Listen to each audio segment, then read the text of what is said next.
और इस बीच खबर आ रही है कि चंडीगढ़ में एडवाइजरी जारी की गई है। चंडीगढ़ में शाम 7 बजे से दुकानें बंद रहेंगी, सिर्फ मेडिकल की दुकानें ही खुली रहेंगी। मोहाली में भी रात 8 बजे से सुबह 6 बजे तक सिनेमा हॉल बंद रहेंगे। रात 8 से सुबह 6 बजे तक शॉपिंग कॉम्प्लेक्सेस भी बंद रहेंगे। ब्लैकआउट के समय पावर बैकअप इस्तेमाल नहीं किया जाएगा। लोगों को घरों में रहने की सलाह दी गई। चंडीगढ़ क्योंकि पाकिस्तान के टारगेट पर है, ऐसे में चंडीगढ़ में एहतियातन ये कदम उठाए गए। पाकिस्तान ने बीती रात भारत के कई मिलिट्री इंस्टॉलेशन पर एक साथ हमले की कोशिश की थी, लेकिन भारत के एयर डिफेंस सिस्टम ने पाकिस्तान की सभी कोशिशें नाकाम कर दी और अब दिन में पाकिस्तान की कबाड़ बनी मिसाइलों के मलबे सुरक्षा बलों ने बटोरे। बीती रात जम्मू, पठानकोट, उधमपुर, अवंतीपुरा और पंजाब के कई जगहों पर एयर स्ट्राइक की कोशिश की गई, लेकिन बॉर्डर पर पहले से तैनात भारत के एयर डिफेंस सिस्टम ने सभी को मार गिराया। सुबह जब सुरक्षा बलों ने रात के मिसाइलों को मार गिराने के बाद तलाशी शुरू की तो उनके मलबे भारतीय सुरक्षा एजेंसियों को मिले। पंजाब के बठिंडा में मिसाइल का मलबा मिला, जबकि पंजाब के ही होशियारपुर में खेतों में पाकिस्तान की तरफ से फायर एक मिसाइल मिली, जिसे ठिकाना लगाने से पहले ही भारतीय एयर डिफेंस सिस्टम ने मार गिराया। होशियारपुर के बहता गांव में जिस समय मिसाइल मिला उस समय से ही जो है सनसनी का माहौल बना हुआ है। इस समय हम मौजूद हैं होशियारपुर के बहता गांव में, जहां पर कल रात को जो लगातार जो पाकिस्तान के द्वारा जो है एयर स्ट्राइक किया जा रहा था, ड्रोन्स जो है वो फेंके जा रहे थे, उसके बाद जो है एक मिसाइल उनमें से आके इस होशियारपुर के इन खेतों में गिरा हुआ। मैं अपने कैमरामैन से कहूंगी कि आपको विजुअल्स जो है वो जरूर दिखाएं। तस्वीरों में आप देख सकते हैं कि होशियारपुर जिले के मुकेरिया विधानसभा क्षेत्र के अंतर्गत जो ये फतेह गांव लगता है, बहता गांव लगता है, उसमें पाकिस्तान द्वारा दागी गई कई मिसाइलों में से एक मिसाइल जो है वो इस क्षेत्र में मिली है। इस समय आप तस्वीरों में भी देख सकते हैं कि आर्मी जो है वो इस समय यहाँ मौजूद है। मिसाइल से जो बार बार कर जो है लगातार हमले किए जा रहे थे, उनमें से एक मिसाइल जो है वो यहाँ आके गिरी है। सुबह से ही जो पंजाब पुलिस की टुकड़ियां या फिर अगर हम बात करें इंडियन एयरफोर्स या हम बात करें इंडियन आर्मी की, वो सारी ही टुकड़ियां यहाँ मौजूद हैं जो लगातार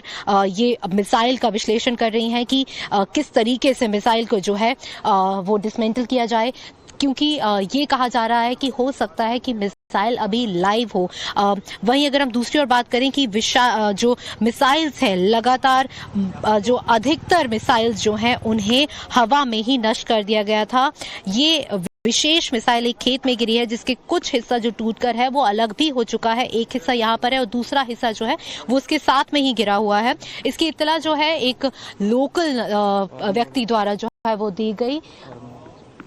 इस समय आप देख सकते हैं कि आर्मी जो है लगातार इस चीज को जो है देख रही है कि इस मिसाइल को किस तरीके से जो है न्यूट्रलाइज किया जा सके, क्योंकि अधिकतर जो मिसाइल थी उन्हें न्यूट्रलाइज जो है वो पहले ही किया जा चुका था। मैं होशियारपुर पे आपके साथ बने हुए हैं और लगातार ये तस्वीरें जो आप होशियारपुर से देख रहे हैं। अब से कुछ ही देर में जो है इस एरिया को वेकेट करने के लिए भी कहा गया और ये कहा गया है कि जब एरिया वेकेट होगा उसके बाद ही जो है वो निर्णय लिया जाएगा कि क्या इस मिसाइल जो लाइव कही जा रही है अभी, क्या उसे यहाँ पर ही डिसमेंटल किया जाएगा या फिर उसे इंडियन आर्मी जो है अपने साथ लेकर जाएगी और उसे अपने तरीके से जो है वो नष्ट करेगी। विजय ललित के साथ पवित्र कौर, टाइम्स नाउ नव भारत।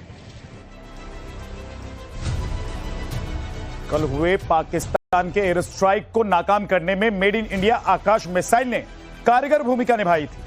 आकाश एक एयर मिसाइल डिफेंस सिस्टम है जो S-400 के साथ साथ पाकिस्तान बॉर्डर पर तैनात है। अब इसके बारे में आपको डिटेल में बताता हूं। Akash ground to air missile system है जो कि एक मीडियम रेंज का एयर डिफेंस मिसाइल सिस्टम है। इसकी रेंज 25 से 30 किलोमीटर तक है, यानी कि इस रेंज में दुश्मन की मिसाइल तबाह हो जाए। यह सिस्टम रडार आधारित कमांड गाइडेंस पर काम करता है और 90% से अधिक एक्यूरेसी को हिट करता है। अगर 100 मान लीजिए 100 हमले हुए तो 90% तक तो ये नाकाम करता है। ये इसकी एक्यूरेसी है, 100 के 100 करेगा, लेकिन 90 तो करेगा ही करेगा। खास बात यह है कि आकाश मोबाइल लॉन्चर से फायर होती है। कल जम्मू कश्मीर से लेकर गुजरात तक पाकिस्तान ने हवाई हमले किए, लेकिन सब के सब नाकाम हो गए। और पठानकोट में देखिए कैसे लोगों को भारतीय सुरक्षा कवच का पूरा भरोसा है। यहाँ पे तमाम लोग हैं, इनसे हम बात करेंगे। कल रात में जब पूरा अटैक शुरू हुआ था, कैसा मंजर था, क्या आप लोगों ने देखा था? कुछ नहीं, रात को 8:45 बजे आवाजें आनी शुरू हुई, ब्लैकआउट हो गया। उसके बाद हम घर चले गए शो बंद करके। फिर रात को 11 साढ़े 11 बजे तक लगातार 70-80 आवाजें आई। फिर 12 बजे तक खत्म हो गई। फिर सुबह 4 बजे दोबारा शुरू हुई, 4:45 बजे खत्म हो गई। और जैसे ही सूरज निकला वैसे ही सब बंद हो गया। फिर नॉर्मल लाइफ शुरू हो गई, सभी नॉर्मल, अब बिल्कुल नॉर्मल लाइफ है। अब जहाँ पे कोई टेंशन नहीं है, कोई माहौल वैसा नहीं है। डर लग रहा था आप लोगों को? Sir tension was at its peak, बहुत ज्यादा डर वाला माहौल था, पैनिक सिचुएशन थी। बट सर हमारी इंडियन आर्मी फोर्सेस पठानकोट की जनता को बहुत ज्यादा सपोर्ट किया। मैं कहता हूँ कोई डर वाला माहौल नहीं है जी, पठानकोट में टोटली सेफ है।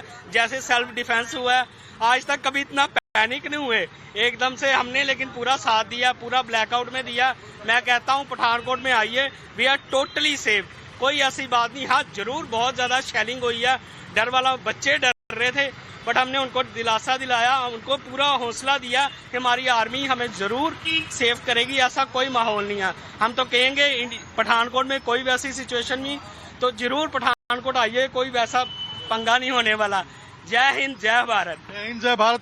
कल जो माहौल था उसके बाद लोगों में डर भी थोड़ा हुआ होगा। आज सुबह जब दुकानें खुली हैं तो वो डर लोगों के चेहरे पर दिख नहीं रहा। एक भरोसा है कि भारत हर चुनौती का सामना कर सकता है और पाकिस्तान के अंदर उतनी हिम्मत नहीं कि लोगों को डरा सके।